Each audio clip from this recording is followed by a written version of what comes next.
Hey guys, welcome back to my YouTube channel. It's your girl Bola Abioye, and in today's video I will be talking about how to find accommodation in Exeter. You may think this video is like the content is like pretty much straightforward and may not apply to you. I understand that, but since I started making videos on living in Exeter and things about Exeter, I've been getting lots of questions about how to find accommodation in Exeter. So that's exactly what I'm going to be discussing in today's video. So if this doesn't apply to you, skip, but do not forget to like, subscribe, leave a comment, because you never know when I will drop a video that will be beneficial to you. I'm glad to be back on YouTube. It's been a few weeks. I was down with COVID after I had to travel like within a short period of notice, so like it's just been a bit of like craziness here and there, but I'm glad to be finally back, and I'm sure that for the rest of the year I'll be on here. But without further ado, let's get right into the video. Okay guys, so if you've been following me on this channel, then by now you know that I moved to Exeter about close to 2 years ago now. Hey! Anyway, so close to 2 years ago I moved to Exeter, and it's environs really, because I've lived a bit out of Exeter on the outskirts, and I now live in Exeter. So yeah, I think I am definitely the person to make this video now, because like I am new to Exeter but not too new. Okay, so I know these things. All right, stay with me, okay? So about finding accommodation in Exeter, I know that most of the people that I got messages from are people that are moving to Exeter fresh, and I know how important it is to get the opinion of someone that has maybe recently experienced what you are set to experience. So I totally understand, why people have reached out to me, because I've been very open about, my various experiences around here. So finding accommodation in Exeter can be a bit funny, because like houses or flats, apartments, they just go like within twinkling of an eye. Like once you find something, you need to like go for it immediately. But where do you even find those? Where do you find spaces like this? So to find spaces, the sites to go to, and I will leave the link down in the description box, is either if you are a single person and you're happy to like share. In the UK there's something called like shared accommodation, where many people can pull together and live in the same house, or I don't know, flat, and share the rooms, and rent is just cheaper for them that way. Maybe they have other commitments, so that's just like an easy way to reduce bills and rent and all that.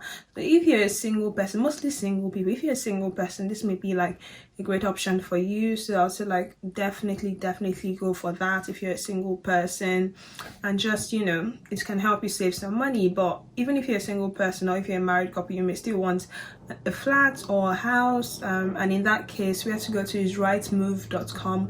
I would leave the link in the description box, because like there are other sites like Zoopla, but from my personal experience, like if you want apartments that are actually still on the market, like on the rental market, it's best to just use rightmove.com, because with Zoopla things go like it's always the older apartments that are there on Zoopla, and that's not very useful to like message an agent and realize that the apartment that you're asking for is gone. Because the thing is that most of those houses, flats, whatever, they hit rightmove.com first, and then like maybe Zoopla is slower for some reason. This has been my experience. I just realized that rightmove is definitely more useful than Zoopla, but you know what, there may be different experiences. So if you have had a better experience with Zoopla, definitely leave a comment below.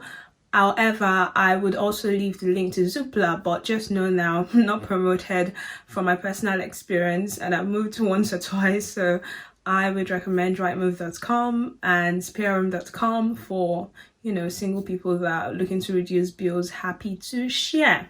So now this is how it goes. The first thing to do is to go on this website and find something you like.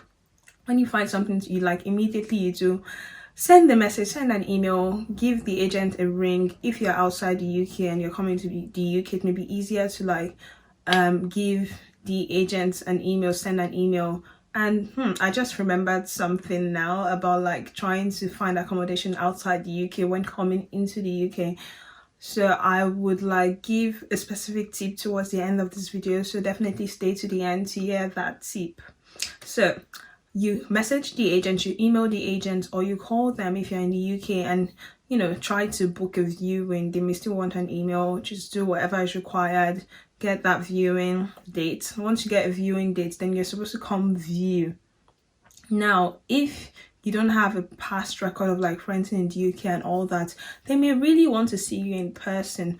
Most of the time agents want to see you in person, especially if it's like you're renting a full apartment, a flat, a house. They want to see you in person, so they want you to come view in person. Some people let other people view for you, but that is not very extremely common, but it happens sometimes. You may get lucky, and that just makes life easier. If you don't live in the same city, or if you live outside the UK, that just makes life so much easier. But yeah, they want some sort of viewing to happen, because they want to cover their backs. They want to make sure you've seen the place and you don't end up feeling like it's a scam, and they want to meet you, get an idea of the kind of person you are, so they know if they really want to give that apartment, flat, whatever, even rooms. I know some landlords are quite flexible and let you view online, but like some people want to actually meet you in person, especially if they would be living with you. And I guess you can understand that, but I also understand that it can be uncomfortable if you're living outside the UK. Now this brings me to why it's always a bit difficult for people outside the UK to then get accommodation in the UK, because you probably don't have any history in the UK, no credit records, nothing on file. So you can understand why it's hard for a landlord and agent to just give you their house, hoping that you pay your rent every month. And so what I've seen, and here comes a tip. So what I've seen most people that live outside the UK that come into the UK do is come here, live in an Airbnb. I know, don't want to hear it, they're quite expensive around here, I know, but living, especially if you've got kids and the agent wants to get to know what it is, because I've known people that they really struggled, especially when you've got kids and you want a house and they're like, oh, you don't have any records here, we haven't seen like any pay slips from the UK, you're all new to the UK, so people can be skeptical about that. So the best thing sometimes is to get that Airbnb, move here with family, and then start viewing houses and hope you get something soon. And there's another tip that just dropped. So that other tip is actually, if your employer can help with accommodation, this can come in two categories. Let them help, but this can come into categories. It could actually have like a scheme where they have like apartments that they give new employees, especially moving to Exeter. This can happen if you're working with like NHS or maybe a big organization that has some sort of accommodation arrangements. That's number one. Number two is there may be someone in that organization, company, trust, whatever, that may have like a spare room or a spare flat or something they want to rent, but because they know you from work, they know that you get paid at the end of the month, they kind of have an idea of how things work in your workplace, and they know that you wouldn't have any reason not to pay them, so it's easier for them then to sort of rent out a place to you. So that is another situation where your employer can kind of help. That is kind of like indirect help, because not exactly the employer, but maybe they reach out to people on the same team you'll be working that have some sort of accommodation arrangement that could be beneficial to you, and that just works out. So yeah, so basically wherever you get after the viewing, going back to the viewing bits, so you need to view, and when you viewed, then you can proceed to make the security deposit. So you need to make a security deposit to say, oh, I really want this place, let me lock it down with some money. It would be a fraction of what the full amount of rent per month would actually be. So you need to make the security deposit. So after you've made that deposit, then you would pay the full house or full rent on like a day or two before you're moving, or even the day you're moving. By the time you're moving in, you should have paid the full rent, and as well as a holding deposit. So this holding deposit is to say, like in case any trouble happens, in case anything damages on your way out of the house, they will take from that money to like correct things. So it's like a sort of security as well. So they just like keep that money with deposit protection service, I believe. So they just keep that money with deposit protection service and DPS, and that money just stays with them. They hold it. But if you've not done any damages to property, there's nothing to repair, you're not owing any rent at the time you're moving out, that money goes back to you, like you get the money back. So that's basically it. Once you've paid all these monies, then you can move in, you know, life continues as normal, and you pay your rent on a monthly basis. This is quite strange for me because in Nigeria you pay your rent on a yearly basis anyway. So but yeah, it's one of those new things that you may need to get used to in the UK. So that is it. Getting, yeah, at the end of the day, finding accommodation in Exeter is not so different from any other place in the UK. It's pretty much the same process, but I can understand how someone moving to Exeter, especially because it's not as popular as other cities in the UK like London, Manchester, even Bristol. I can understand why people want to know specifically how to find accommodation in Exeter. The only thing I'll say about Exeter, and I'll assume it's the same for many other places, is once something hits the market, it doesn't stay for that long because there are students, there are lots of professionals moving here, so it can be really hard not to like to get an accommodation. Rather, it can be really hard to get accommodation if you're not quick with your fingers once you find something you like.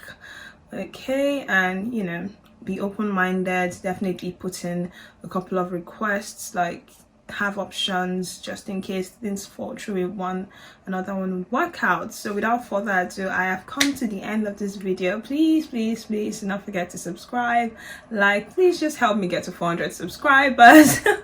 I'm not making any money from my YouTube videos, I need to get subscribers. Okay, please subscribe, and definitely give this video a thumbs up so other people that need to see a video like this can actually see it. I would really appreciate that, and share with friends. Thank you for watching, and see you next week. Bye.